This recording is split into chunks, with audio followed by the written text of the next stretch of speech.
All right, here they are on the track, and gonna see if they have life. Oh yeah.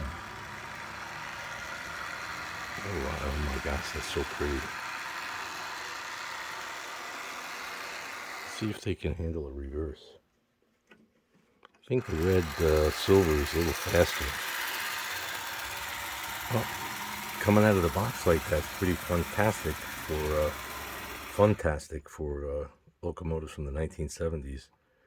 50 years old, and I didn't even clean and lube them up yet. Phenomenal. Hey, thanks for watching, and good morning, and please subscribe to Bobby's Hobbies. Thanks again.